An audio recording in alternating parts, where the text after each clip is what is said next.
Hello दोस्तों, मेरा नाम डॉक्टर शांतनु भार्गव है और आप देख रहे हैं भार्गव बायोलॉजी क्लासेस। तो आज हम एनसीईआरटी रीडिंग का चैप्टर नंबर 17 पढ़ने वाले हैं, जिसका नाम है breathing and exchange of gases. यानी आप यहाँ पर रेस्पिरेशन के बारे में पढ़ने वाले हो। ओके, चलो देखते हैं इसको। देखो यहाँ पे क्या लिखा हुआ है। जो ऑर्गेनिज्म है वो O2 को यूज करते हैं, यूटिलाइज करते हैं। किसके लिए करते हैं? वो indirectly break down of simple molecule जैसे कि glucose, amino acid, fatty acid. इससे क्या होता है? उनको एनर्जी का प्रोडक्शन होता है।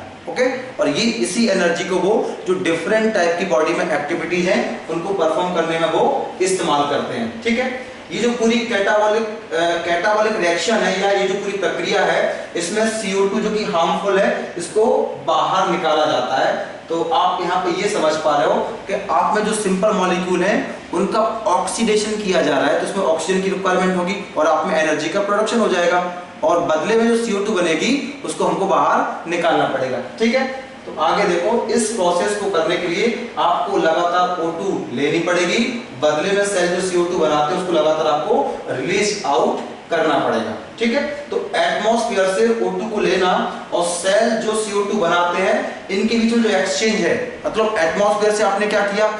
ऑक्सीजन लिया और आपके सेल ने जो कैटाबॉलिक रिएक्शन है इसमें जो CO2 बनाया था उसको बाहर निकालना, इसी प्रोसेस को हम बोलते हैं ब्रीदिंग और कॉमनली आप इसको रेस्पिरेशन भी बोल सकते हो। ओके, तो यहाँ पर वो बात कर रहा है एनसीईआरटी वाले कि आप अपने चेस्ट पर हाथ रखो तो आप ऐसे फील करोगे ना। देखो ये नहीं, अप एंड डाउन जा रहा है। ठीक है ना, ये मूवमेंट, ये तो क्या है? ये तो ब्रीदिंग है। तो इसके बारे में हम पूरा डिटेल से पढ़ने वाले हैं। तो देखिए आगे से, तो रेस्पिरेटरी ऑर्गन्स यानी किंगडम एनिमलिया में जो डिफरेंट टाइप के एनिमल ग्रुप्स हैं उनके अंदर रेस्पिरेशन का जो प्रोसेस है वो किस किस ऑर्गन से होता है, उसमें जो रेस्पिरेटरी स्ट्रक्चर है उसके बारे में हम बात करने वाले हैं। तो देखो जरा, ये जो ब्रीदिंग का मैकेनिज्म है ये डिफरेंट एनिमल ग्रुप्स में वेरी करता है, अलग अलग होता है। ठीक है, ये बात, ये जो मैकेनिज्म है ना ब्रीदिंग का, किस पर डिपेंड करेगा? इसका मतलब ये है, मतलब कौन से ऑर्गेनिज्म में कौन सा ब्रीदिंग ऑर्गन होगा, ये इस बात पे डिपेंड करेगा कि उसका हैबिटेट्स क्या है, वो कहाँ रहता है, या उसका जो लेवल ऑफ ऑर्गेनाइजेशन है वो कैसा है। सिंपल ऑर्गेनाइजेशन है, कॉम्प्लेक्स है, इसका मतलब यूनिसेलुलर है या मल्टी सेलुलर है, इन सब पर भी रेस्पिरेटरी ऑर्गन्स डिपेंड करते हैं कि कैसे होना चाहिए। अब देखो एग्जांपल देते हैं। तो पहले हम बात करते हैं इन्वर्टिब्रेट में। तो देखो लोअर इन्वर्टिब्रेट्स में जैसे कि स्पॉन्जेस, सीलेंट्रेटा, फ्लैटवर्म, इनमें जो एक्सचेंज ऑफ CO2 और O2 का रहता है, इनका एक्सचेंज वो किससे होता है? सिंपल डिफ्यूजन के थ्रू होता है और ये काम उनकी एंटायर बॉडी सरफेस से होता है। समझ गए ना? यानी जो बॉडी की सरफेस है वही रेस्पिरेटरी ऑर्गन्स की तरह काम करने लगती है। अर्थवर्म में अगर आप देखोगे तो उसमें मॉइस्ट क्यूटिकल से होता है। ठीक है, मॉइस्ट मतलब वो गीली जो स्किन रहती है ना उसको बोलते हैं मॉइस्ट क्यूटिकल। और इंसेक्ट में एक ट्यूब का नेटवर्क होता है जिसको बोलते हैं ट्रैकियल ट्यूब्स। तो इंसेक्ट में ट्रैकियल रेस्पिरेशन होता है या ट्रैकियल ट्यूब से होता है। ओके, अब देखो जरा, जो आपके एक्वेटिक ऑर्थोपोड्स हैं और मोलस्क हैं उनमें स्पेशल वेस्कुलर स्ट्रक्चर होती है जिसको बोलते हैं गिल्स। तो गिल्स से जब भी रेस्पिरेशन होता है तो उसको बोलते हैं ब्रैंकियल रेस्पिरेशन। ठीक है, तो जो इन्वर्टिब्रेट है उनमें गिल्स से किसमें हो रहा है? एक्वेटिक ऑर्थोपोडा में और मोलस्का में। एक्वेटिक ऑर्थोपोडा मतलब ये क्रैब्स वगैरह सब आ जाएंगे इसमें। ठीक है, अब जो टेरेस्ट्रियल एनिमल्स हैं, जो टेरेस्ट्रियल फॉर्म्स हैं, जमीन पर रहने वाले हैं, उनके अंदर स्पेशल स्ट्रक्चर होती है, वैग लाइक स्पेशल वेस्कुलर स्ट्रक्चर होती है, उसको बोलते हैं लंग्स। और जब रेस्पिरेशन लंग्स के थ्रू किया जाता है उसको बोलते हैं पल्मोनरी रेस्पिरेशन। ठीक है, अब वर्टिब्रेट्स की बात करते हैं तो सबसे पहले क्या आएगा? फिश। तो फिश में कैसे होता है? ये गिल्स के द्वारा होता है। और amphibians, reptile, birds and mammals में यही रेस्पिरेशन किससे होता है? लंग्स से होता है, मतलब पल्मोनरी रेस्पिरेशन होता है इतने सारे एग्जांपल में। लेकिन जो एम्फीबियन ग्रुप है जैसे कि फ्रॉग, इसमें स्किन से भी रेस्पिरेशन होता है, मतलब लंग से तो वो कर ही सकता है पल्मोनरी, लेकिन वो स्किन से भी कर सकता है। तो यहाँ पे दिया गया है जो फ्रॉग है वो मॉइस्ट स्किन से भी रेस्पिरेशन करता है। जब हम मॉइस्ट स्किन से रेस्पिरेशन करते हैं तो उसको एक साइंटिफिक टर्म देते हैं क्यूटिकल या फिर क्यूटेनियस रेस्पिरेशन। आगे देखो जरा, अभी है आपका ह्यूमन रेस्पिरेटरी सिस्टम, इसमें आपको इंसान का जो रेस्पिरेटरी सिस्टम है उसके बारे में आपको पढ़ना है, ठीक है। तो हम यहाँ से प्रैक्टिकल स्टार्ट करेंगे और धीमे धीमे आगे बढ़ते चले जाएंगे। तो हमें क्या होता है, वन पेयर एक्सटर्नल नॉस्ट्रल होते हैं, जो आपका अपर लिप है ना, ये ऊपर वाला लिप है ना, इसके ऊपर आप में जो वन पेयर नॉस्ट्रल है इसको हम बोलते हैं बाह्य नासा छिद्र, यानी नाक की जो ओपनिंग है वन पेयर, ये आपकी अपर लिप के ऊपर होती है, ठीक है। अब ये जो आपके एक्सटर्नल नॉस्ट्रल हैं वो नेजल पैसेज के थ्रू आपके नेजल चैम्बर में ओपन हो जाते हैं, ओके। और ये जो नेजल चैम्बर है ये आपके फेरिंग्स में ओपन हो जाता है, फेरिंग्स मतलब ये गला, फेरिंग्स में ओपन हो जाता है, ठीक है ना। और फेरिंग्स क्या है, ये कॉमन पैसेज है फूड और एयर के लिए, मतलब जब आप खाना खाते हो वो खाना भी आपका फेरिंग्स से पास होता है, और जब आप सांस ले रहे हो तो एयर भी फेरिंग्स से पास होती है, तो ये कॉमन पैसेज है फूड और एयर के लिए, ओके। अभी जो फेरिंग्स है ये ट्रैकिया में ओपन होता है लैरिंग्स के थ्रू, यानी फेरिंग्स के बाद आएगा आपका ये लैरिंग्स, और लैरिंग्स के बाद आएगा आपका ट्रैकिया, ओके। तो फेरिंग्स ट्रैकिया में ओपन हो गया, किसके थ्रू हो गया बेटा, लैरिंग्स के थ्रू हो गया, ओके। अब हम लैरिंग्स की बात करते हैं, लैरिंग्स आखिर होता क्या है। तो देखो लैरिंग्स कुछ नहीं बेटा, कार्टिलेज का बना एक बॉक्स है जो साउंड का प्रोडक्शन करता है, इसलिए हम इसको साउंड बॉक्स भी कहते हैं, ओके। जब हम खाने को निगलते हैं, ड्यूरिंग स्वेलोइंग, जब आप खाने को निगलते हो तो उस समय क्या होता है, जो ग्लॉटिस है उसको एक थिन इलास्टिक कार्टिलेजस फ्लेयर, जिसको हम बोलते हैं एपिग्लॉटिस, वो कवर करता है, जिससे आपका खाना या कोई भी फूड पार्टिकल है वो लैरिंग्स में नहीं जा पाए। कहने का मतलब ये कि लैरिंग्स की ओपनिंग को तो बोलती है ग्लॉटिस, और उस पर जो कवर है वो हो गया एपिग्लॉटिस। तो नॉर्मली तो ये खुला रहता है, लेकिन जब आप खाने को निगलते हो, ऐसे करते हो, उस समय ये इसको बंद कर देता है ताकि कोई फूड पार्टिकल आपके लैरिंग्स के थ्रू ट्रैकिया में नहीं जाए। और कभी कभी आपने नोट किया होगा, अगर जाता भी तो आपको ठसका सा लगता है, ठीक है। तो वो यही कहना चाहता है कि जो एपिग्लॉटिस है वो ग्लॉटिस के थ्रू लैरिंग्स में जाने वाले फूड की एंट्री को रोक देता है, ओके। अब हम ट्रैकिया की बात करते हैं। तो ट्रैकिया कुछ नहीं बेटा, स्ट्रेट ट्यूब है जो आपके मिड थोरेसिक कैविटी से गुजरता है, ओके। और ये आपके अंदर 5th नंबर के थोरेसिक वर्टिब्रा के लेवल पर राइट और लेफ्ट पल्मोनरी ब्रोंकाई में डिवाइड हो जाता है, समझ गए ना। जो 5वें नंबर का थोरेसिक वर्टिब्री है उस पर आपका ट्रैकिया जाके ऐसे डिवाइड हो जाएगा दो हिस्सों में, राइट प्राइमरी ब्रोंकस और लेफ्ट प्राइमरी ब्रोंकस, ये इसका मतलब है, ओके। अब जो हर एक ब्रोंकाई है वो रिपीटेड डिवीजन करेगा और क्या बनाएगा, सेकेंडरी ब्रोंकाई, टर्सरी ब्रोंकाई, और फिर क्या बन जाएंगे, ब्रोंकियोल, और लास्ट में जो बहुत ही वेरी थिन स्ट्रक्चर बनेगा उसको बोलेंगे टर्मिनल ब्रोंकियोल, ओके। तो ये जो आपका ट्रैकिया है, प्राइमरी ब्रोंकाई है, सेकेंडरी ब्रोंकाई है, टर्सरी ब्रोंकाई है और इनिशियल ब्रोंकियोल्स हैं। यहां तक की स्ट्रक्चर को एक इनकम्प्लीट कार्टिलेजिनस रिंग सपोर्ट करती है ताकि ये आपके कोलैप्स नहीं हो। सोचो आपका ये एयर पाइप है पूरा, जहां से एयर पास हो रहा है, तो इसके अंदर ये जो कार्टिलेज है वो उसको कोलैप्स होने से रोकते हैं, पिचकने से बचाते हैं। नहीं तो क्या होगा, आप थोड़ी भी मूवमेंट करोगे और रिंग्स नहीं होंगे तो ये कोलैप्स हो जाएंगे, जिससे आप रेस्पिरेशन कर ही नहीं पाओगे, ब्रीदिंग कर ही नहीं पाओगे। तो आपके जो एयर वे को कोलैप्स होने से बचाए रखता है, वो कौन बचाता है, ये जो कार्टिलेज के रिंग्स हैं, और ये रिंग्स हाइलन कार्टिलेज के बने होते हैं, ओके। अब जो हर एक टर्मिनल ब्रोंकियोल है ये बहुत ही thin irregular walled vascularised bag like structure में ओपन हो जाएगा, जिसको बोलते हैं एल्वुलाई। यानी अल्टीमेटली जो आपका टर्मिनल ब्रोंकियोल है वो एल्वुलाई में ओपन होगा, और यही वो स्ट्रक्चर है जहां पर आप में गैसियस एक्सचेंज होने वाला है, ओके। तो मैं कहां तक ले गया आपको, एल्वुलाई तक, ठीक है।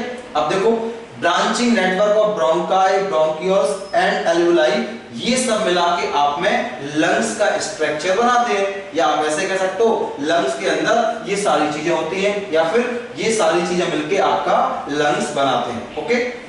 हम अगर लंग्स की बात करेंगे तो हमें 1 पेयर लंग्स होते हैं, यानी 2 लंग्स होते हैं, और इनके आसपास एक डबल लेयर्ड प्लूरा होता है, यानी 2 लेयर का बना एक कवरिंग होता है जिसको हम बोलते हैं प्लूरा, ठीक है। और इसके अंदर एक लिक्विड भरा होता है, इसको हम बोलते हैं प्लूरल फ्लूइड। ये जो फ्लूइड है वो क्या काम करता है, जो लंग्स की सरफेस है वहां पर फ्रिक्शन को रिड्यूस करता है, यानी लंग्स जब हम सांस लेते हैं फूलते हैं फिर पिचकते हैं तो उनकी जो स्लाइडिंग है ना वो फ्रिक्शन लेस हो जाती है। ये प्लूरल फ्लूइड आप में काम करता है, ठीक है। तो जो आउटर प्लूरल मेम्ब्रेन है वो आपके थोरेसिक चैम्बर या थोरेसिक कैविटी के कांटेक्ट में रहता है। या समझना यहां से वर्डिंग्स, प्लूरा ऐसे मान के चलो ये मेरा लंग्स है तो इस पर एक प्लूरा ये विसरल ये पैराइटल है, तो ये जो उंगली है मेरी ये लास्ट वाली के बगल में, तो ये हो गया आपका थोरेक्स। तो एक विसरल तो आपके लंग्स से कनेक्टेड है और पैराइटल आपके थोरेसिक चैम्बर के कांटेक्ट में। तो वही कह रहा है कि जो आउटर प्लूरा है वो किससे जुड़ा हुआ है, आपके थोरेसिक चैम्बर से जुड़ा हुआ है, ठीक है, उसकी इनर लाइनिंग से जुड़ा हुआ है, ठीक है। और आपका जो अंदर वाला प्लूरल मेम्ब्रेन है वो डायरेक्टली लंग्स के कांटेक्ट में, आउटर प्लूरा थोरेसिक चैम्बर के कांटेक्ट में है, उसकी इनर लाइनिंग से है, और जो इनर प्लूरा है वो डायरेक्टली लंग्स के कांटेक्ट में, ठीक है। आगे देखो वो कहता है एक्सटर्नल नॉस्ट्रल से लेके टर्मिनल ब्रोंकियोल तक जितना हिस्सा है उसको हम बोलते हैं कंडक्टिव पार्ट, क्योंकि ये एयर को ले जाने का काम करता है, उसके कंडक्शन का काम करता है, ओके। और एल्वुलाई और उसकी जो डक्ट है इनको मिला के हम बोलते हैं रेस्पिरेटरी या एक्सचेंज पार्ट, ओके। तो जो कंडक्टिंग पार्ट है वो सिर्फ गैसेस को ट्रांसपोर्ट करता है एटमॉस्फेयर से एल्वुलाई तक, ठीक है। और क्या करेगा ये कंडक्टिंग पार्ट, जो भी आप सांस लोगे उसको साफ कर देगा, क्लियर कर देगा, ठीक है। उसमें कोई फॉरेन पार्टिकल्स है उसको जाने से रोकेगा, जो आप एयर लेने वाले हो उसको ह्यूमिडिफाई कर देगा और उसको बॉडी के टेम्परेचर पर ला देगा। जैसे बाहर अगर गर्म हवा चल रही है तो आपने सांस ली तो जो गर्म हवा उसको वो बॉडी के टेम्परेचर पर लाके ठंडा कर देगा, या बाहर बहुत ज्यादा ठंड है तो आप जब सांस लोगे तो जो आपका कंडक्टिव पार्ट है वो बॉडी के टेम्परेचर पर उसको ला देगा, ठीक है। ये सेंटेंस का मतलब था। जो एक्सचेंज पार्ट है यानी एल्वुलाई और उसकी जो डक्ट है उनसे मिलकर क्या बना था एक्सचेंज पार्ट। ये एक्सचेंज पार्ट क्या करेगा, यही एक्चुअल डिफ्यूजन करेगा O2 और CO2 के बीच में, और ये एक्सचेंज किस किस के बीच में होगा, ब्लड और एटमॉस्फेरिक एयर। क्या मतलब इसका, आपने सांस ली तो ये क्या हो गया आपका एटमॉस्फेरिक प्रेशर, और आपका हार्ट इंप्योर ब्लड को लंग्स में भेजता है, तो वो ब्लड मतलब ये ब्लड है, तो ये ब्लड और एक एटमॉस्फेरिक एयर के बीच में तो एक्सचेंज होने वाला है ना O2 और CO2 का, और किस प्रोसेस के थ्रू होने वाला है, ये डिफ्यूजन के थ्रू होने वाला है, ओके। आगे देखो लंग्स की जो सिचुएशन है वो थोरेसिक कैविटी में इस तरीके से रहती है। एक तो पहली बात वो एयर टाइट चैम्बर है, आप फिजिक्स पढ़ते हो, सोचो आपका जो लंग्स है वो थोरेसिक चैम्बर में सिचुएटेड है, और वो कैसा है एनाटॉमिकली एयर टाइट चैम्बर। इस पे ध्यान देना बेटा, एयर टाइट चैम्बर है। इससे क्या फायदा होगा उसके बारे में बात करते हैं। पहले थोरेसिक चैम्बर बनता कैसे मैं इसकी बात करता हूं। तो जो आपका थोरेसिक चैम्बर है वो डोर्सल मतलब पीछे से किससे बना है, वर्टिब्रल कॉलम से बना है, ठीक है। वेंट्रल मतलब आगे से किससे बना है, वो स्टर्नम से बना है, और लैटरल मतलब मैं साइड की बात कर रहा हूं तो लैटरली वो किससे बना है, रिब से बना है, ओके।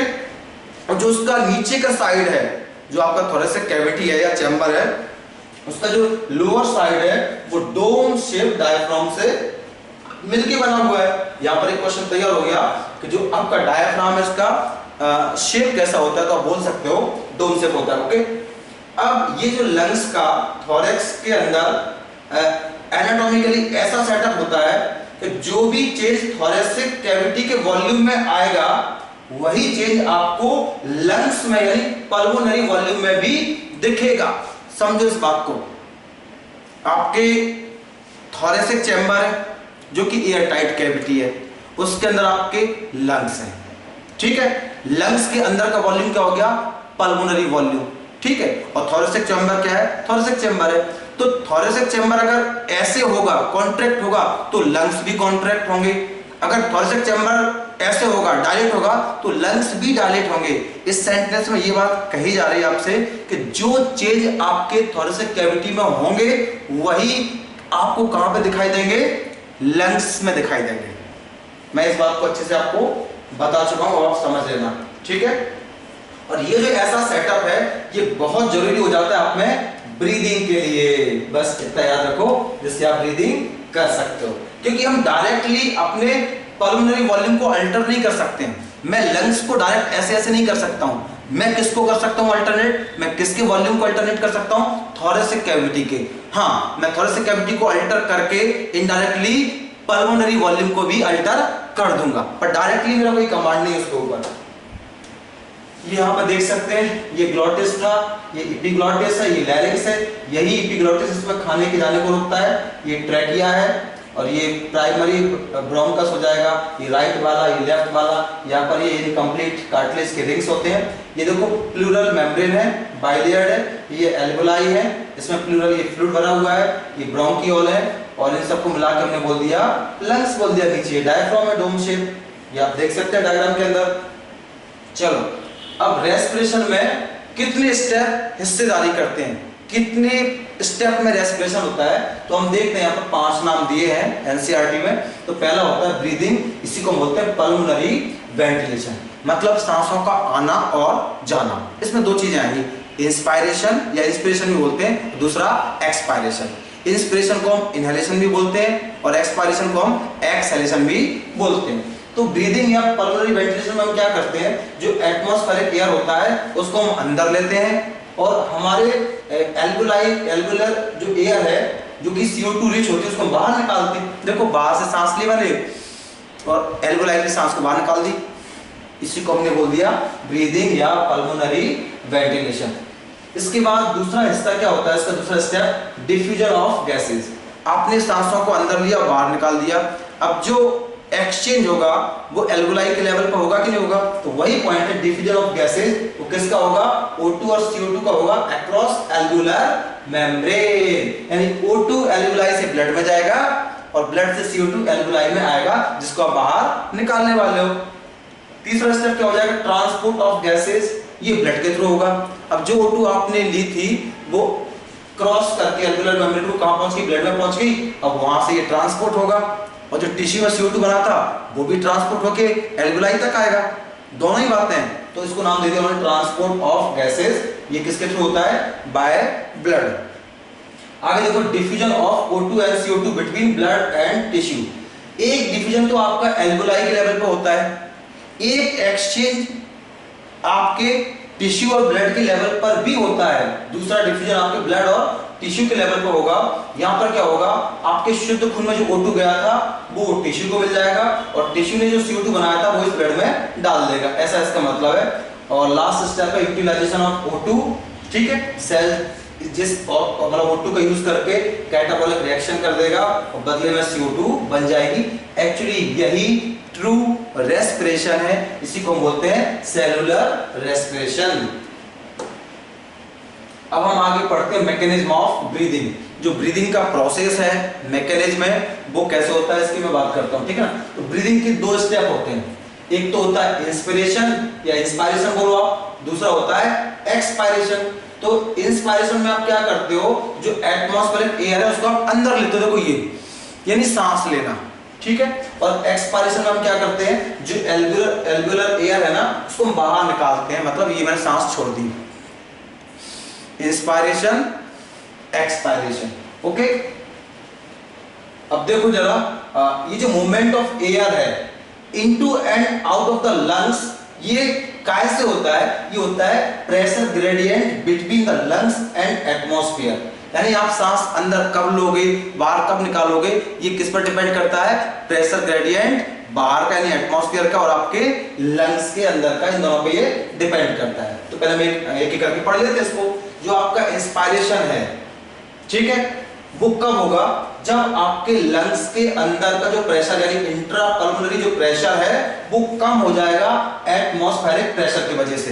यानी मेरे लंग्स के अंदर का प्रेशर कम हो गया और एटमॉस्फेयर का प्रेशर ज्यादा है, तो आप क्या कर लोगे?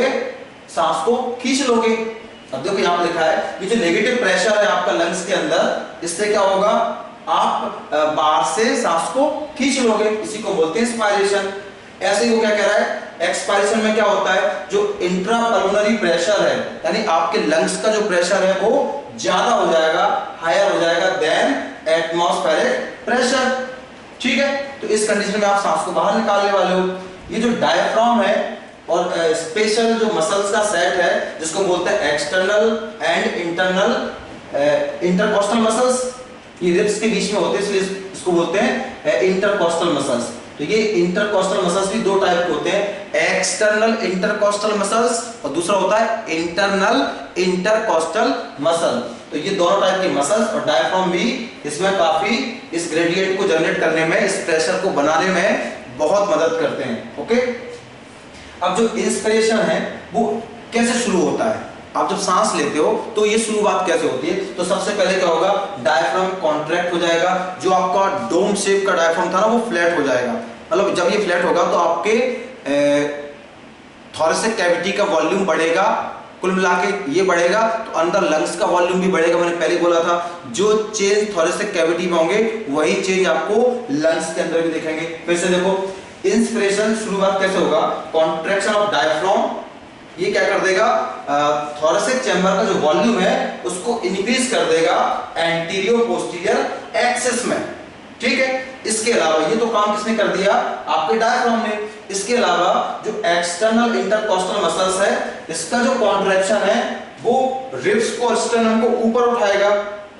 देखो ना, आप सांस लेते हो तो कैसे, तो ये स्टर्नम और रिब्स कैसे हो गए, ऊपर उठ गए, जिसकी वजह से आपका जो थोरेसिक चैम्बर है उसका वॉल्यूम बढ़ गया डॉर्सोवेंट्रल एक्सिस में। तो ओवरऑल जो थोरेसिक वॉल्यूम है वो क्या हो गया, बढ़ गया। जब थोरेसिक वॉल्यूम बढ़ गया तो सिमिलरली आपका जो पल्मोनरी वॉल्यूम है वो भी बढ़ जाएगा, और जैसे आपका पल्मोनरी वॉल्यूम बढ़ेगा तो उसके अंदर का प्रेशर कम हो जाएगा। पहले बोल रहा हूं, एयर टाइट कोई चैम्बर है, लंग्स भी तो एयर टाइट है ना, थोरेसिक कैविटी भी एयर टाइट है, लंग्स भी पैक है। जब आप एयर टाइट कैविटी का वॉल्यूम बढ़ाओगे, फिजिक्स में पढ़ते हो, तो उसके अंदर का प्रेशर अपने आप गिर जाएगा बेटा। ठीक है, तो जैसे ही आपका जो पल्मोनरी वॉल्यूम है वो इंक्रीज होगा तो उसके अंदर का जो प्रेशर है, यानी लंग्स के अंदर का प्रेशर, उसको बोलते हैं इंट्रा पल्मोनरी प्रेशर, वो नीचे गिर जाएगा, कम हो जाएगा देन एटमॉस्फेरिक प्रेशर, यानी जो बाहर एटमॉस्फेयर का प्रेशर है उससे अब आपके लंग्स में प्रेशर कम हो गया है, जिसकी वजह से बाहर से एयर आएगी आपके लंग्स में। इसको बोलते हैं इंस्पायरेशन, यानी आपका पहले थोरेसिक चैम्बर बढ़ा जिसकी वजह से लंग्स का वॉल्यूम भी बढ़ गया, जिससे अंदर का प्रेशर कम हो गया, जिससे बाहर की हवा ऑटोमेटिक आपके अंदर आ गई। इसको हमने नाम दे दिया इंस्पायरेशन। अब ठीक है, अभी जो डायफ्राम और एक्सटर्नल इंटरकॉस्टल मसल जो कॉन्ट्रैक्ट हुए थे वो वापस रिलैक्स करना अपने को। तो relaxation of the diaphragm and the intercostal muscles, जब ये मतलब रिलैक्स हो जाएंगे तो ये अपने ओरिजिनल पोजीशन में पहुंच जाएंगे। जब ये ओरिजिनल पोजीशन में पहुंचेंगे तो जो आपका थोरेसिक वॉल्यूम बढ़ा हुआ था वो वापस क्या हो जाएगा, रिड्यूस हो जाएगा, जिससे जो पल्मोनरी वॉल्यूम है वो भी क्या हो जाएगा, कम हो जाएगा। और जैसे ही लंग्स का यानी इंट्रा पल्मोनरी जो वॉल्यूम है, लंग्स के अंदर का वॉल्यूम है, जब वो कम होगा तो उनके अंदर का जो इंट्रा पल्मोनरी प्रेशर है वो बढ़ जाएगा एटमॉस्फेयर के कंपैरिजन में, जिससे आप एयर को लंग से बाहर एक्सपल्शन कर दोगे, निकाल दोगे। इसको बोलते हैं एक्सपायरेशन। बहुत सिंपल है, यानी जो डायफ्राम और एक्सटर्नल इंटरकॉस्टल मसल कॉन्ट्रैक्ट हुए थे उसकी वजह से थोरेसिक कैविटी बढ़ गई थी और लंग्स का वॉल्यूम बढ़ गया था, उससे आपने सांस ली थी। ये दोनों मसल्स वापस रिलैक्स हो गए तो थोरेसिक कैविटी वापस पुरानी पोजीशन में आएगी, तो लंग्स भी पिचक जाएंगे, जिससे अंदर का जो प्रेशर है उस पर दबाव बनेगा तो वो बाहर की तुलना में ज्यादा हो जाएगा, जिससे आप सांस को बाहर निकाल दोगे। ओके, इसके अलावा हमें कुछ एडिशनल मसल्स होते हैं एब्डोमेन में, वो भी हमारे जो इंस्पायरेशन और एक्सपायरेशन है ना, इनकी स्ट्रेंथ को इंक्रीज कर सकते हैं। जैसे आप जिम करते हो तो देखो एब्डोमेन, पेट के मसल्स काम कर रहे हैं यहाँ पर, ठीक है, तो ये आप आसानी से समझ पा रहे हो। अगर हम एक हेल्दी ह्यूमन की बात करते हैं तो वो 1 मिनट में 12 से 16 बार ब्रीथ करता है। ब्रीदिंग रेट कितना हो जाएगा आप में, 12 to 16 पर मिनट। ठीक है, अब ये जो वॉल्यूम है एयर का, कितना अंदर जा रही है कितनी बाहर जा रही है, इसको हम किससे मेजर करते हैं, स्पायरोमीटर से करते हैं, या रेस्पायरोमीटर भी बोलते हैं। इससे हम अपने लंग्स में जाने वाले वॉल्यूम्स को या आने वाले या एयर वॉल्यूम को मेजर करने का जो इंस्ट्रूमेंट है, डिवाइस, उसको बोलते हैं स्पायरोमीटर, और ये प्रोसेस कहलाती है स्पायरोमेट्री। ओके, जिसका क्लिनिकल असेसमेंट में काफी यूजफुल रहता है। तो देखो यहाँ पे डायग्राम आप देख सकते हो। पहली कंडीशन में क्या बेटा, इंस्पायरेशन है। पहली में क्या है, इंस्पायरेशन है। तो डायफ्राम देखो नीचे आ जाएगा, ये डायफ्राम किधर आया बेटा, नीचे आया, तो ये इधर वॉल्यूम बढ़ा, और ये जो इंटरकोस्टल मसल्स हैं एक्सटर्नल, इन्होंने इसको ऊपर उठाया, तो ये वॉल्यूम देखो बढ़ गया। थोरेसिक चैम्बर का वॉल्यूम बढ़ा, साथ में लंग्स का वॉल्यूम बढ़ गया, जिससे इसके अंदर का प्रेशर कम हो गया और हवा अंदर आ गई। अब दूसरा डायग्राम आप देखो जरा, देखो ये थोड़ा बड़ा था, ये छोटा हो गया, तो जो आपका इधर आया था डायफ्राम वो वापस इधर पहुंच जाएगा, और जो आपके रिफ्ट उठे थे वो नीचे आ जाएंगे, तो थोरेसिक कैविटी का वॉल्यूम कम हो जाएगा, तो लंग्स के अंदर का भी वॉल्यूम कम हो जाएगा, जिससे अंदर का प्रेशर बढ़ जाएगा और हवा को बाहर निकाल दोगे। इसको बोलते हैं एक्सपायरेशन। ठीक है, इंस्पायरेशन में वॉल्यूम बढ़ा और एक्सपायरेशन में वॉल्यूम कम होगा। वॉल्यूम बढ़ेगा तो प्रेशर कम होगा, वॉल्यूम कम होगा तो प्रेशर बढ़ेगा, इसलिए यहाँ पे हवा बाहर निकली और यहाँ पे अंदर आएगी। अब आप समझ सकते हो। अब हम पढ़ते हैं रेस्पिरेटरी वॉल्यूम एंड कैपेसिटी। एक को मिला के बोलते हैं वॉल्यूम, जब दो या दो से ज्यादा वॉल्यूम को मिला दो तो बन जाती है कैपेसिटी। तो पहले आपका टाइटल वॉल्यूम यानी टीवी। नॉर्मली आप इंस्पायरेशन में जितनी सांस ले सकते हैं, या नॉर्मली एक्सपायरेशन में जितनी सांस आप बाहर निकालते हो, इसको बोलते हैं टीवी। नॉर्मली इंस्पायरेशन, जोर से नहीं, नॉर्मली इंस्पायरेशन में आपने जितनी सांस ली, या दोनों को जोड़ना नहीं है, या नॉर्मली एक्सपायरेशन में आपने जितनी सांस छोड़ी, उसको बोलते हैं टाइटल वॉल्यूम, और इसकी वैल्यू कितनी होती है, 500 ml। यानी एक बार में आप 500 ml सांस लेते हो, या एक बार में आप 500 ml सांस छोड़ते हो, ये इसका मतलब होता है। एक हेल्दी ह्यूमन 1 मिनट के अंदर, एक बार में नहीं, एक सांस में नहीं, 1 मिनट के अंदर 6000 से लेके 8000 ml एयर को इंस्पायर करता है या फिर एक्सपायर करता है। ये 1 मिनट की बात है।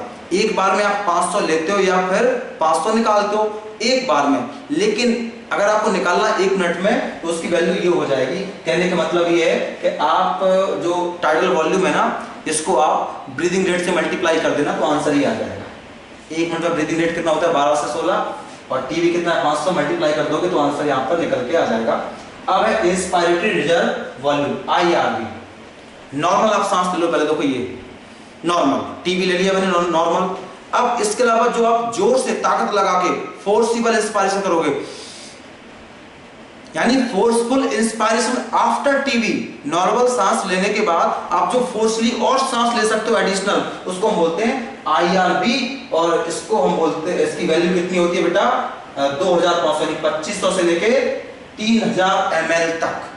यानी टीवी लेने के बाद आप जो जबरदस्ती और एक्स्ट्रा जोर लगा के सांस ले सकते हो वो कहलाता है IRV, इसकी वैल्यू इतनी है। सेम है एक्सपायरेटरी रिजर्व वॉल्यूम, ERV। इसमें क्या होता है, आप सांस पहले छोड़ दो, मतलब टीवी छोड़ दिया, अब नॉर्मल सांस छोड़ने के बाद आप जोर लगा के, यानी फोर्सिबल जितनी सांस और छोड़ सकते हो, नॉर्मल सांस छोड़ने के बाद यानी टीवी छोड़ने के बाद आप जोर से जितनी एयर और छोड़ सकते हो उसको हम बोलते हैं एक्सपायरेटरी रिजर्व वॉल्यूम। इसकी वैल्यू होती है 1000 से लेकर 1100 ml। IRV की वैल्यू ज्यादा है, ERV की वैल्यू कम है, ये देख पा रहा हूं। अगला है आपका रेसिडुअल वॉल्यूम, RV। रेसिडुअल मतलब बचा हुआ। आप सोचो मैंने पूरी ताकत से सांस छोड़ दी, देखो ये अब मुझे दम ही नहीं है छोड़ने की। फोर्सफुल एक्सपायरेशन के बाद भी आपके लंग्स में जितनी एयर बची रह गई जो आप कभी नहीं निकाल पाओगे उसको बोलते हैं RV। इसकी वैल्यू होती है 1100 से 1200 ml। इस एयर को आप चाह कर भी नहीं निकाल सकते हो। ये तो कब निकलेगी, जब आप ट्रक का पहिया आपके छाती के ऊपर से निकल जाएगा, जब आपके लंग्स ही पिचक जाएंगे तब शायद ही निकल पाएगी। लेकिन आप चाहकर ERV तो निकाल सकते हो, RV आप भी कभी नहीं निकाल सकते हो। अब ये जो वॉल्यूम थे, ठीक है, इन्हीं वॉल्यूम को मिला के क्या बन जाता है, पल्मोनरी कैपेसिटी। इनका भी क्लिनिकल डायग्नोसिस में काफी यूज रहता है। तो हम पढ़ते हैं, पहला है इंस्पायरेटरी कैपेसिटी या IC। ठीक है, इसका मतलब होता है आप एक बार में टोटल कितनी सांस ले सकते हो नॉर्मल एक्सपायरेशन के बाद। समझो, चलो प्रैक्टिकली आपको बताता हूं। आप नॉर्मली सांस छोड़ दो, पहले सांस निकाल दी मैंने, टीबी था। अब आप कितनी सांस लोगे? टीबी, अब जोर से लो जबरदस्ती वाली, आईआरबी। तो एक बार में आप मैक्सिमम कितनी सांस ले सकते हैं? टीबी ले सकते हो 500 ml प्लस आईआरबी। तो टीबी और आईआरबी को मिलाकर बोलते हैं रेस्पिरेटरी कैपेसिटी। मैं यही बोलूंगा, नॉर्मल सांस छोड़ने के बाद मैक्सिमम आप जितनी सांस ले सकते हो, और वो कितनी ले सकते हो? आप इतनी ले सकते हो। अगला है एक्सपायरेटरी कैपेसिटी, इसको उल्टा बोल दो। नॉर्मली आप सांस ले लो पहले, ठीक है, अब सांस को छोड़ो, तो पहले कितना छोड़ोगे आप? टीबी। अब जोर से छोड़ो, ईआरबी। तो नॉर्मली इंस्पायरेशन के बाद आप मैक्सिमम जितनी सांसें छोड़ सकते हो, जितना मैक्सिमम एक्सपायरेशन कर सकते हो, उसको बोलते हैं एक्सपायरेटरी कैपेसिटी। इसमें क्या आ जाएगा? टीबी और ईआरबी। ओके। अगला है फंक्शनल रेसिडुअल कैपेसिटी या एफआरसी, यानी ये वो एयर है जो नॉर्मली आपके लंग्स में बनी रहती है। तो आप अगर ईआरबी की बात करोगे तो ईआरबी आप हमेशा निकालते हो क्या? नहीं, निकाल सकते हो, लेकिन मैं अभी ईआरबी निकाल रहा हूं। देखो, टीबी टीबी टीबी टीबी, मैं चाहूं तो ईआरबी को निकाल सकता हूं। पहले टीबी निकाल लूं, अब ईआरबी। लेकिन हमेशा तो नहीं निकालते हो, जब आप जिम करते हो तब निकालते हो, तब ईआरबी निकल रहा है। तो नॉर्मली आपके लंग्स में कितनी एयर रुकी रहती है? एक तो आरबी, रेसिडुअल वॉल्यूम, वो तो कभी आप निकाल ही नहीं पाते हो, और जनरली आप ईआरबी को नहीं निकालते हो, जनरली नहीं निकालते हो। निकाल सकते हो, लेकिन जनरली आप निकालती नहीं हो। तो जो फंक्शनल रेसिडुअल कैपेसिटी है वो क्या है? Volume of air that will remain in the lungs after a normal expiration. Normally सांस छोड़ने के बाद जितनी सांस आप में रह गई, यानी आप में क्या क्या रह गया? ईआरबी रह गया और आरबी रह गया। इसमें से आप अगर चाहोगे तो ईआरबी को और निकाल दोगे जबरदस्ती, अगर चाहोगे तो। पर वो बिना चाहे वाली कंडीशन पूछ रहा है आपसे, टेंशन मत लो। अगला है वाइटल कैपेसिटी।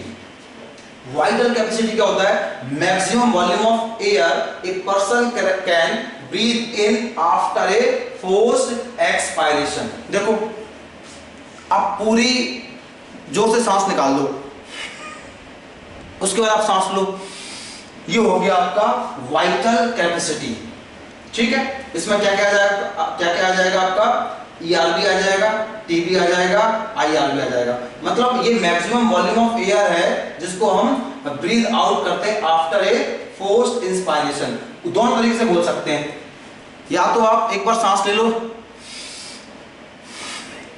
ये, या फिर से समझो, इसको थोड़ा सा कंफ्यूजिंग हो रहा है ये। Maximum volume of air a person can breathe in, यानी एयर का मैक्सिमम वॉल्यूम जिसको आप ब्रीथ इन अंदर लेते हो आफ्टर ए फोर्स्ड एक्सपायरेशन।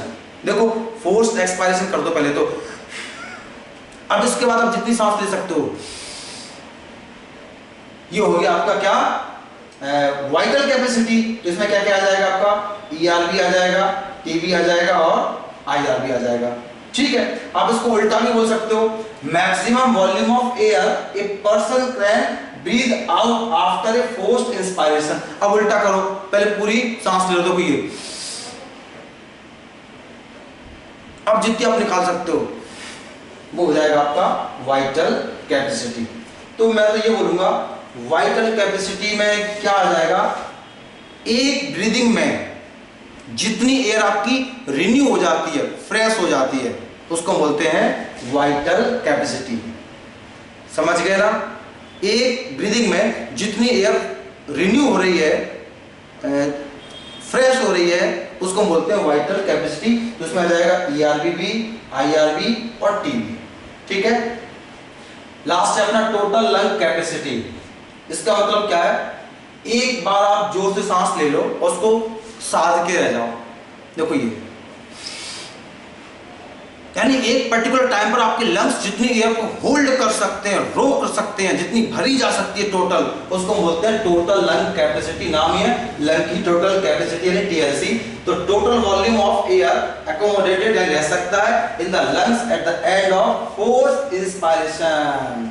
जोर से सांस लेने के बाद सांस साथ जाना, तो उसमें क्या क्या हो जाएगा आपका, आरबी तो हमेशा ही रहता है, ईआरबी भी है, टीबी भी है और आईआरबी है, ठीक है। तो आप ये और यहां तक ऐसे लिख सकते हैं, सबको जोड़ दो आप, आरबी, टीबी, ईआरबी, आईआरबी, या आपका जो वाइटल कैपेसिटी था ना, इसमें आप रेसिडुअल वॉल्यूम को और जोड़ दो, तो एक फॉर्मूला ये भी बन सकता है टोटल लंग कैपेसिटी का, ठीक है। चलो आगे आओ। अब है हमारा एक्सचेंज ऑफ गैसेस, यानी जो गैसेस एक्सचेंज है वो कैसे होता है, इसके बारे में बात करते हैं। तो देखो, जो आपके एल्वुलाई है ये प्राइमरी साइट है एक्सचेंज ऑफ गैसेस की, सबको पता है जो भी गैसेस एक्सचेंज है वो आपके एल्वुलाई के लेवल पर होता है। लेकिन ये एक्सचेंज टिश्यू और ब्लड के लेवल पर भी होता है, दो जगह एक्सचेंज होगा, एक तो एल्वुलाई के लेवल पर होगा, यहाँ पर एल्वुलाई और ब्लड के बीच में होगा, और एक आपके टिश्यू लेवल पर होगा, यहाँ पर टिश्यू और ब्लड के बीच में भी होगा, ठीक है। अब देखो जरा, O2 और CO2 का जो एक्सचेंज है, ठीक है, इन साइड्स पर, चाहे वो दोनों साइड में किसी की भी बात करें, वो किससे होता है, सिंपल डिफ्यूजन से होता है, और ये मेनली किस पर बेस्ड होता है, प्रेशर या कंसंट्रेशन ग्रेडियंट पर डिपेंड करता है। यानी प्रेशर ज्यादा होगा वहां से एयर कहां जाएगी, जिधर प्रेशर कम होगा, ये इसका मतलब है, या जिधर कंसंट्रेशन ज्यादा है उधर से वो वाली एयर किधर जाएगी, जिधर कंसंट्रेशन कम होगा। अब जो सॉल्युबिलिटी ऑफ गैसेस है, ये दूसरा जो थिकनेस ऑफ रेस्पिरेटरी मेम्ब्रेन है, यहाँ पर मेम्ब्रेन लिखा है, पूरा नाम होना चाहिए रेस्पिरेटरी मेम्ब्रेन, ये सब डिफ्यूजन में हिस्सेदारी करते हैं। ये वो इंपॉर्टेंट फैक्टर है जो डिफ्यूजन रेट को अफेक्ट करते हैं। प्रेशर ग्रेडियंट हुआ, कंसंट्रेशन हुआ, सॉल्युबिलिटी ऑफ गैसेस हुआ, जो रेस्पिरेटरी मेम्ब्रेन है उसकी थिकनेस हुआ, इन सब से भी डिफ्यूजन रेट पर फर्क पड़ेगा।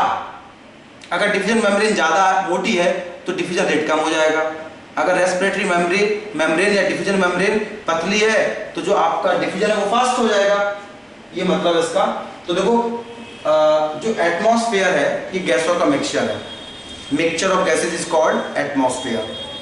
ये जो गैसों का मिक्सचर है इसमें बहुत सारी गैसें हैं, इस पूरे मिक्सचर में एक गैस, सिंगल गैस अपना खुद का जितना प्रेशर लगाती है उसको बोलते हैं पार्शियल प्रेशर, यानी pressure exerted by the individual gas in the mixture of gases is called partial pressure, ठीक है। तो पार्शियल प्रेशर को कैसे रिप्रेजेंट करते हैं, ऐसे ऑक्सीजन का पार्शियल प्रेशर तो उसको लिखेंगे हम PO2, अगर कार्बन डाइऑक्साइड का पार्शियल प्रेशर है तो उसको लिखेंगे PCO2, ठीक है। तो ये जो इसका पूरा लेखा जोखा है उसका एक चार्ट है, उस चार्ट को मैं अभी आपको बताने वाला हूं, उस चार्ट में आप देख सकते हैं, ठीक है। तो कुल मिला के आप इतना समझो कि आपकी बॉडी किसको फेवर करती है। हमारी बॉडी एल्वुलाई में क्या चाहती है कि O2 एल्वुलाई से ब्लड में जाए और ब्लड से CO2 एल्वुलाई में आ जाए, और टिश्यू के लेवल पे क्या होना चाहता है, जो टिश्यू के अंदर की CO2 है वो ब्लड में आ जाए, और ब्लड के अंदर की शुद्ध खून के अंदर की CO2 है वो सेल या टिश्यू में चला जाए। तो बॉडी इसको फेवर करती है, ठीक है, यानी बॉडी ये फेवर करती है कि O2 आपके सेल तक पहुंचे और CO2 सेल से आपके लंग्स तक आए, मतलब एल्वुलाई तक आए, तो बॉडी इसको सपोर्ट करती है। अगर आप सॉल्युबिलिटी की बात करोगे तो CO2 की सॉल्युबिलिटी है ये 20 से यानी 20 से 25 गुना ज्यादा होती ऑक्सीजन से, याद रखना ये, यानी CO2 की सॉल्युबिलिटी O2 से कहीं ज्यादा है। अब वो यहाँ पे क्या कह रहा है, अगर आपने जो पार्शियल प्रेशर है उसमें पर यूनिट डिफरेंस कर दिया, तो पर यूनिट पार्शियल प्रेशर में डिफरेंस करने पर जो CO2 की परमिएबिलिटी है वो ज्यादा होगी देन ऑक्सीजन। आप तो इसको ज्यादा टेंशन मत लो, CO2 की परमिएबिलिटी ऑक्सीजन से ज्यादा होती है, खत्म बात, ठीक है। अब जो डिफ्यूजन मेम्ब्रेन है, डिफ्यूजन मेम्ब्रेन से मतलब क्या है, पहले मैं आपको वो चार्ट बता देता हूं। ये चार्ट देखो, ये जो आपका अभी मैंने बोला था ना एक चार्ट है, कहां पर कितना एयर रहता है उसके बारे में आपको बता रहा हूं, ठीक है। तो देखो, जो रेस्पिरेटरी गैस है वो यहाँ पे लिखे हैं, तो O2 एटमॉस्फेयर में कितना होता है इसका पार्शियल प्रेशर 159, एल्वुलाई में कितना हो जाएगा 140, शुद्ध खून है ये। तो आपने बाहर से जो हवा ली थी उसमें 159 था, 159 था। अब जो आपके एल्वुलाई में था 104 हो गया, ठीक है। अब एल्बुलाई से खून में गया, अब इससे आप इसको पढ़ो तो खून हो गया शुद्ध ऑक्सीजनेटेड, वहां पर PO2 कितना हो गया 95, ठीक है। अब इसने क्या दे दिया, टिश्यू को दे दिया, तो टिश्यू ने O2 को यूज कर लिया, जिससे खून बदले में क्या हो गया, गंदा हो गया, ठीक है। अब CO2 की बात करो, आपने जो CO2 लिया था एनवायरनमेंट से, एटमॉस्फेयर से, वो CO2 का पार्शियल प्रेशर कितना था 0.3 mm ऑफ Hg मिनट रहती है, ठीक है। एल्बुलाई तक पहुंचते पहुंचते कितना हो जाएगा 40 हो जाएगा, ठीक है। शुद्ध खून में कितना हो जाएगा 40 रहेगा। अच्छा एल्बुलाई आप ऐसे सोचो, टिश्यू और गंदा खून भाई भाई है, टिश्यू और गंदा खून की वैल्यू बराबर आएगी, तो एल्बुलाई में 40 था और शुद्ध खून में भी कितना था 40 था। अब जो टिश्यू है इसमें कितना हो गया, वो 45 हो गया। क्यों हो गया, क्योंकि इस टिश्यू ने ऑक्सीजन का यूज करके रेस्पिरेशन किया था, बदले में CO2 बनाएगा, इसलिए टिश्यू में ये 45 है। तो ये जो टिश्यू में 45 बना था वही गंदे खून में होगा, होगा कि नहीं होगा, बस ये इसका मतलब है, ठीक है।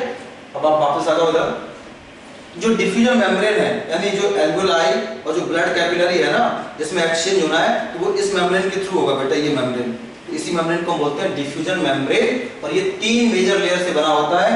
एक होता है सिंपल स्क्वेमस एपिथेलियम ऑफ एल्बुलाई, यानी एल्बुलाई की खुद की एपिथेलियम, दूसरा हो जाएगा एंडोथेलियम ऑफ पल्मोनरी कैपिलरी, यानी जो ब्लड कैपिलरी है इसकी खुद की एंडोथेलियम, और एल्बुलाई की खुद की स्क्वेमस एपिथेलियम, और इन दोनों की जो जॉइंट बेसमेंट मेम्ब्रेन है, तो ये 3 लेयर बन गए। एक जॉइंट बेसमेंट मेम्ब्रेन, 2, और तीसरा ब्लड कैपिलरी की एंडोथेलियम। इन तीनों को मिला के हम बोलते हैं डिफ्यूजन मेम्ब्रेन या रेस्पिरेटरी मेम्ब्रेन, ठीक है। चलो अब आगे हम बात करते हैं जो टोटल थिकनेस है, ये जो रेस्पिरेटरी मेम्ब्रेन है ना, ये इसकी थिकनेस की बात कर रहा हूं मैं। जो टोटल थिकनेस है वो बहुत ज्यादा नहीं है बेटा, जो टोटल थिकनेस है वो लेस देन मिलीमीटर है, 1 मिलीमीटर से भी कम है, मतलब बहुत पतली है ये। तो all the factors in our body are favourable for diffusion of O2 from एल्बुलाई to tissue and CO2 from tissue to एल्बुलाई। ये बात मैं पहले बोल चुका हूं, हमारे बॉडी में जो फैक्टर्स हैं वो क्या फेवर करते हैं कि O2 एल्बुलाई से टिश्यू में जाए और CO2 टिश्यू से एल्बुलाई तक आए, ओके। चलिए आगे देखते हैं ट्रांसपोर्टेशन ऑफ गैसेस। मैं इसके पहले एक्सचेंज आपको बता देता हूं। देखो ये डायग्राम को ध्यान से देखो, ये डायग्राम को देखो, जो ब्लू कलर है वो गंदा खून है, जो आपको पिंक या रेडिश दिख रहा है ये आपका प्योर ब्लड है, शुद्ध खून है, उसे याद रखना। तो ठीक है, तो डायग्राम को मैं थोड़ा सा और जूम करके आपको बताने की कोशिश करता हूं। देखो जरा, आपने सांस ली इंस्पायर्ड एयर, तो उस इंस्पायर्ड एयर में PO2 कितना है 104 है और PCO2 कितना है 40 है। ये एल्बुलाई की कंडीशन है। और जो आपका गंदा खून है, ये गंदे खून में ऑक्सीजन कितना है 40, जबकि यहाँ पे कितना था ऑक्सीजन 104, यहाँ पर CO2 गंदे खून में कितना है 45, जबकि आपने सांस ली थी वहां पर CO2 कितना था 40। तो आप मुझे बताओ, ये जो गंदा खून है ये अल्टीमेटली राइट एट्रियम में पहुंचेगा, राइट वेंट्रिकल, और वहां से लंग्स में पहुंचेगा। तो यहाँ पर यही कंपोजिशन मान के चलो आप। तो देखो जरा, O2 यहाँ पर 104 है और ये जो गंदा खून है उसमें कितना है O2 40 है, तो O2 आपका अंदर आ जाएगा, ब्लड में आ जाएगा, तो ब्लड देखो शुद्ध हो गया। और जो आपने सांस ली थी वहां पर CO2 कितना था 40 और गंदे खून में कितना है 45, तो जो CO2 है वो गंदे खून से इसमें चला जाएगा, ठीक है। तो CO2 तो गंदे खून से एल्बुलाई में चला गया और O2 यहां से इसमें आ गया, तो ये कंसंट्रेशन ग्रेडियंट पे डिपेंड हुआ कि नहीं हुआ। अब खून हो गया आपका शुद्ध। तो जब आप शुद्ध खून के बारे में देखोगे तो यहाँ भले 104 था O2, लेकिन खून में आने के बाद कितना बचा रह गया 95 और CO2 कितना है 40। ये हो गया आपके शुद्ध खून का कंपोजिशन, ठीक है। अब जो टिश्यू है उसका कंपोजिशन भी आप इसको मान लो। तो टिश्यू में ऑक्सीजन कितनी है 40 और शुद्ध खून में कितनी है 95। तो O2 शुद्ध खून से टिश्यू में जाएगा कि नहीं जाएगा। टिश्यू में CO2 कितनी है 45 और ये खून था इसमें कितनी थी 40। तो ये जो CO2 है ये टिश्यू से खून में आएगा कि नहीं आएगा, और ये खून गंदा हो गया, वही पुरानी कहानी, फिर शुद्ध होगा, फिर ये होगा। तो ये आप आराम से देख सकते हैं, ठीक है। एक्सचेंज ऑफ गैसेस बताया गया आपका एल्बुलाई में भी और टिश्यू लेवल पे, इसको आप समझ सकते हो। अब हम बात करते हैं ट्रांसपोर्ट ऑफ गैसेस। तो जो ब्लड ट्रांसपोर्ट है गैसेस का, वो मेनली ब्लड पे डिपेंड होता है, ठीक है। और किससे होगा?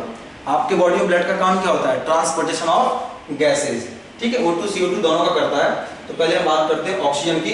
तो 97% O2 का ट्रांसपोर्टेशन आरबीसी करता है, और जो 3% ऑक्सीजन है वो आपके प्लाज्मा में, जो ब्लड के अंदर प्लाज्मा है ना, उसमें घुल के होता है।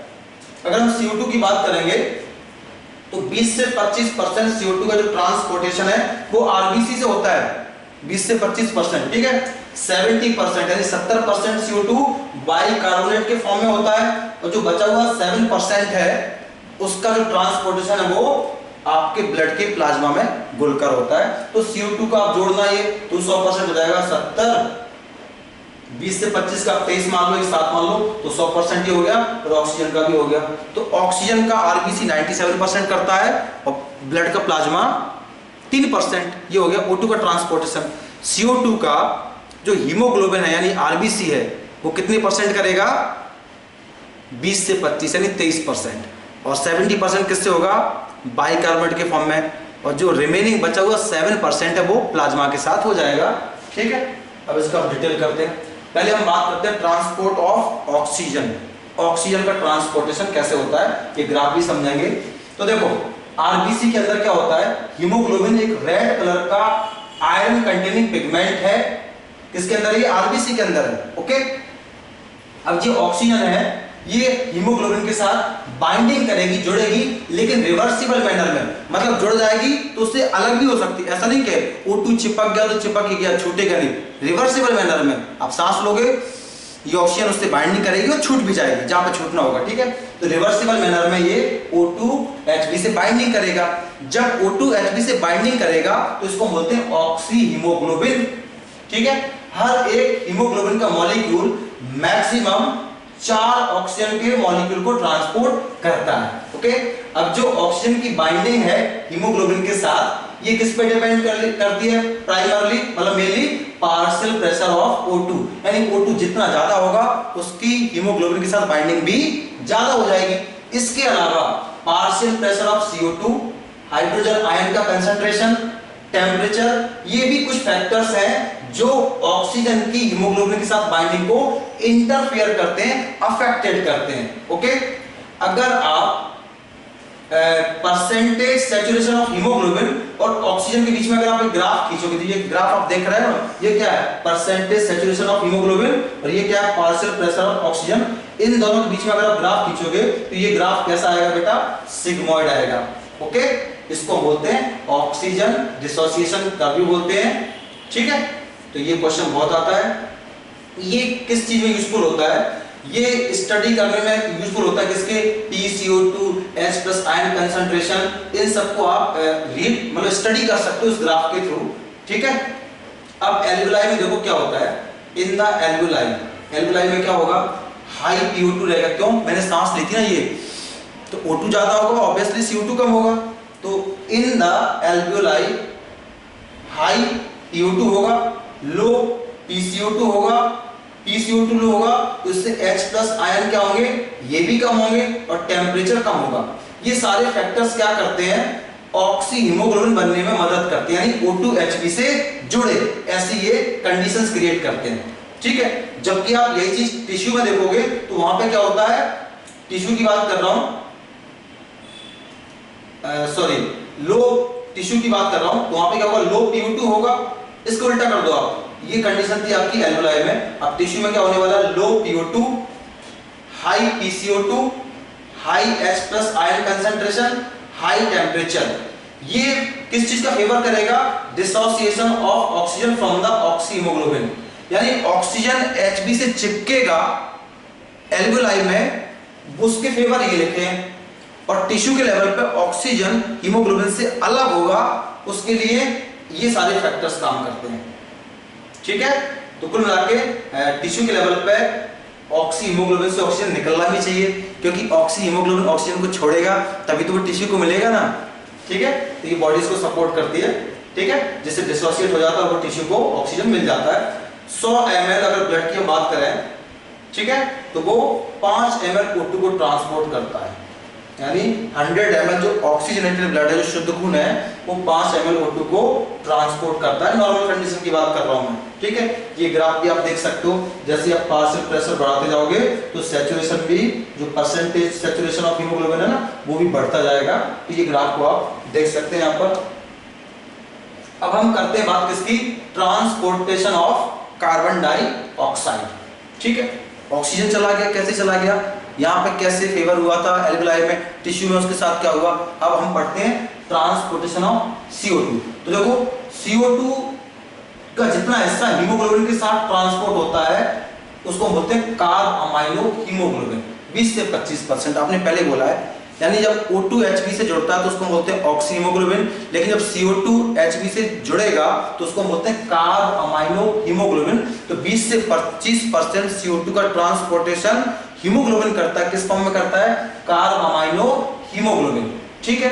अब ये जो बाइंडिंग है, समझना जरा, ये जो CO2 की हीमोग्लोबिन के साथ बाइंडिंग है, ये किससे रिलेटेड है, पार्शियल प्रेशर ऑफ CO2, ठीक है। क्योंकि जितना ये CO2 का प्रेशर बढ़ेगा उतना CO2 Hb के साथ बाइंडिंग करेगा। अब देखो PO2 is a major factor which could affect this binding, मतलब PO2 भी इसको अफेक्ट करता है, यानी PO2 अगर ज्यादा हो जाएगा तो ये बाइंडिंग कम हो जाएगी, जो कार्ब अमाइनो हीमोग्लोबिन है ना, इसका बनना कम हो जाएगा। इस लाइन का मतलब ये है, ठीक है। When PCO2 is high and PO2 is low in the tissue, सबको पता है टिश्यू में CO2 का लेवल हाई होगा और O2 का लेवल कम होगा, जिससे क्या हो जाएगा, ज्यादा कार्बन डाइऑक्साइड बाइंडिंग कर जाएगा, ठीक है। और फिर देखो जब भी PCO2 लो होगा और PO2 हाई होगा एल्वेलाई में, तो वहां पर इसका डिसोसिएशन वापस हो जाएगा, जिससे कार्ब अमाइनो हीमोग्लोबिन से CO2 वापस निकल आएगा और जिसको आप बाहर निकाल दोगे। समझो इस बात को जरा, जो टिश्यू के लेवल पे था वहां पर CO2 ज्यादा था और O2 कम था, तो उससे क्या हो गया, कार्ब अमाइनो हीमोग्लोबिन बन गया। अब ये ब्लड के थ्रू एल्वेलाई तक आया, एल्वेलाई में उल्टा है, यहाँ पर PO2 ज्यादा है, PCO2 कम है, तो अपने आप जो हीमोग्लोबिन है वो CO2 को छोड़ देगा और जिसको आप बाहर निकाल सकते हो, क्योंकि छोड़ेगा तभी तो आप निकाल पाओगे ना, ठीक है। आगे देखो आरबीसी के अंदर एक एंजाइम होता है बहुत ज्यादा मात्रा में, उसका बहुत ज्यादा हाई कंसंट्रेशन होता है, उसको बोलते हैं कार्बोनिक एनहाइड्रेज। हालांकि थोड़ी बहुत मात्रा में ये आपके ब्लड प्लाज्मा में भी होता है और ये दुनिया का फास्टेस्ट एंजाइम है। ये एंजाइम क्या करता है, CO2 और H2O के जुड़ने को कई गुना बढ़ा देता है, ठीक है। तो आरबीसी पर क्या है, कार्बोनिक एनहाइड्रेज एंजाइम है। अब देखो जो बाइकार्बोनेट के फॉर्म में ट्रांसपोर्टेशन हो रहा है ना, उसके लिए पूरी कहानी लिखी गई है। तो CO2 प्लस H2O, जो CO2 टिश्यू ने बनाया था वो अल्टीमेटली कहां आ गया, ब्लड में आ गया, खून गंदा हो गया, वहां से आरबीसी में धस गया। अब आरबीसी में घटना घटेगी, तो CO2 प्लस H2O इस पर काम करेगा कार्बोनिक एनहाइड्रेज और क्या बना देगा, H2CO3।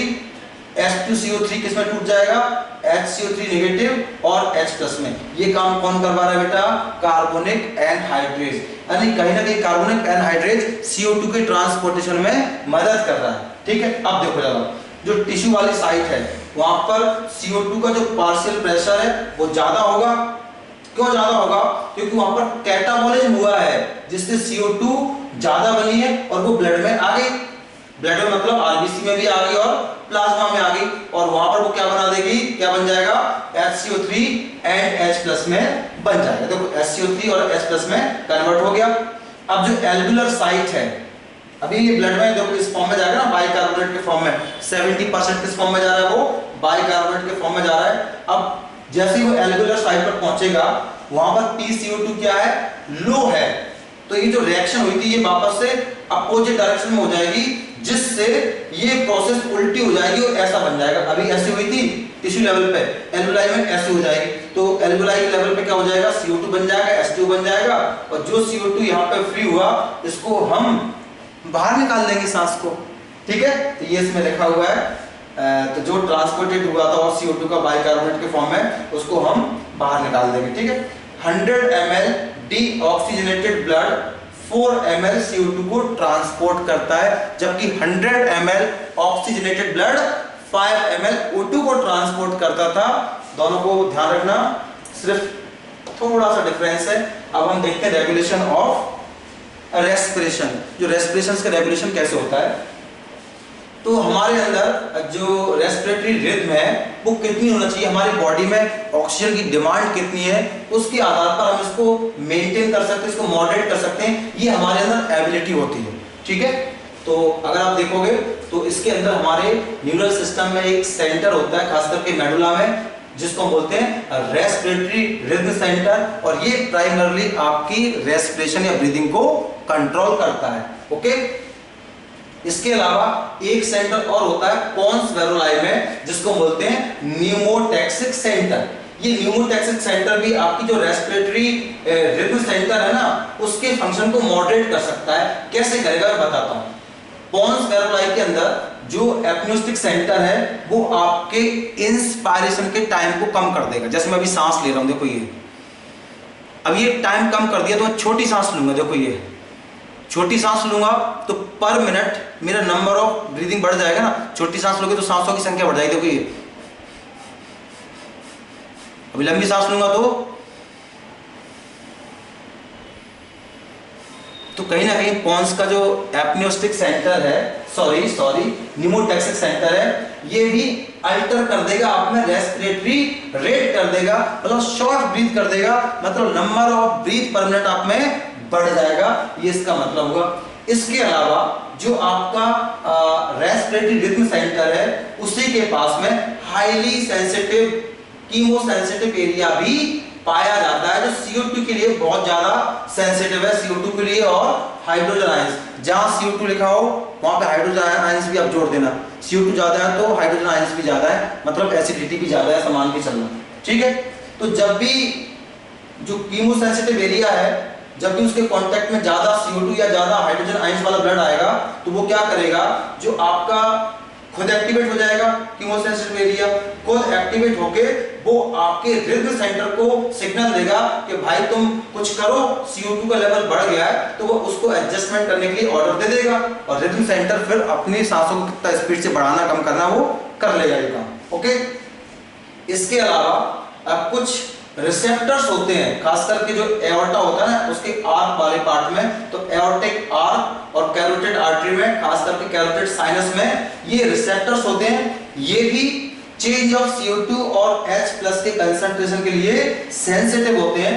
तो ये भी सिग्नल भेजेंगे आपके किसको, रिदम सेंटर को, कि भाई तुम्हें जो भी चेंज करना है वो करो। अगर CO2 ज्यादा है तो आप सांसों की स्पीड को बढ़ा दो, अगर CO2 कम है तो आप सांसों को कम कर दो, ठीक है। ऑक्सीजन का कोई खास रोल नहीं है, यानी आप सोचोगे ना कीमो सेंसिटिव एरिया CO2 को रिस्पॉन्ड क्यों कर रहा है, O2 को नहीं कर रहा है, O2 को नहीं करता है। ये आपको अगर मुझसे पूछना है क्यों ऐसा होता है, तो जो मेरे डिटेल लेक्चर है उसमें आप मुझसे डिस्कस कर सकते हो, मुझसे फोन करके आप बात कर सकते हो, मुझसे चैट कर सकते हो। तो जो भी ये जो ब्रीदिंग में है उसमें ब्लड का CO2 का तो रोल है, CO2 के लिए सेंसिटिव है कीमो सेंसिटिव एरिया या रिसेप्टर्स, O2 के लिए नहीं। लास्ट है अपना डिसऑर्डर ऑफ रेस्पिरेटरी सिस्टम। तो पहला आता है हमारा अस्थमा। अस्थमा में क्या होती है, आप कैसे गला दबा के देखो, मुझे खांसी आ रही है, तो डिफिकल्टी इन ब्रीदिंग होता है, और ये देखो व्हीजिंग साउंड आती है, देखो ये व्हीजिंग साउंड आती है। ये क्या होता है, inflammation of bronchi and bronchiole, उनमें इन्फ्लामेशन होता है, जैसे एयर ट्रैक में प्रेशर आता है, जिससे आपको डिफिकल्टी इन ब्रीदिंग होती है, तो व्हीजिंग साउंड आती है। एलर्जिक अस्थमा सबसे कॉमन बीमारी है आजकल। अगला है एम्फाइसीमा, ये क्रॉनिक डिसऑर्डर होता है। तो इसमें क्या होता है, जो एल्वुलाई की वॉल होती है ना वो डैमेज हो जाती है, जिससे जो टोटल रेस्पिरेटरी सरफेस एरिया है वो कम हो जाता है। और अगर रेस्पिरेटरी सरफेस एरिया कम हो जाएगा तो जो गैसों का एक्सचेंज है एल्वुलाई में वो भी कम हो जाएगा, ठीक है। इसका अगर मेजर रोल आप पूछोगे तो ये होता है स्मोकिंग। सिगरेट स्मोकिंग लिखा है, पर किसी भी टाइप की स्मोकिंग हो वो सब आपके एल्वुलर वॉल को डैमेज करते हैं। तो ऐसे लोगों को बहुत दम घुटती है, टीवी पे देखना आप, आप जब भी मूवी देखने जाते हो उसमें दिखाते हैं। अगला है ऑक्यूपेशनल रेस्पिरेटरी डिसऑर्डर, मतलब ऑक्यूपेशन मतलब व्यवसाय, काम धंधे से। तो जितनी भी जो माइल्ड स्टोन्स होते हैं, सॉरी जो जहाँ पर स्टोन का ग्राइंडिंग होता है, पत्थर फोड़ने की जो इंडस्ट्री होती है ना, क्रशर वगैरह, वहाँ पर क्या होता है, बहुत ज़्यादा डस्ट निकलती है और उस डस्ट के साथ हमारा जो डिफेंस सिस्टम है वो प्रॉपरली कोप नहीं कर पाता है। तो जब हम लंबे समय तक वहाँ पर काम करते हैं तो हमें इन्फ्लामेशन होने लगता है, जिसके वजह से जो लंग्स के टिश्यू है उसमें फाइब्रोसिस हो जाएगा। फाइब्रोसिस मतलब जो नॉर्मल लंग्स के सेल्स हैं उनकी जगह फाइबर्स का डिपोजिशन होता चला जाएगा, जिससे आपकी लंग्स सीरियस डैमेज हो जाएंगे। तो ऐसे जो वर्कर्स हैं जो इंडस्ट्री में काम करते हैं, जहाँ पर पत्थर फोड़ने का काम होता है, क्रशर, रेती वेती के काम होते हैं ना माइंस में, उनको मास्क पहनना चाहिए, तो वो काफ़ी हद तक सेफ रह सकते हैं। तो दोस्तों ये था मेरा वन शॉट एनसीईआरटी वीडियो। अगर ये आपको अच्छा लगता है तो इसको लाइक कीजिए, शेयर कीजिए और हमारे चैनल को प्लीज सब्सक्राइब कीजिए और इसको इतना फैलाइए कि इंडिया में सभी लोगों को वन शॉट वीडियो इस तरीके से मैं प्रोवाइड कर सकूं। थैंक यू दोस्तों। इसके पहले सॉरी मेरा ये नंबर ले सकते हैं आप, अगर मुझसे आप कोई भी बात करना चाहते हो, आपको कोई भी डाउट आता है या आप क्या चाहते हो भार्गव बायोलॉजी क्लासेस से, तो आप इन नंबर्स पर कांटेक्ट करते हो। Okay bye, Tata.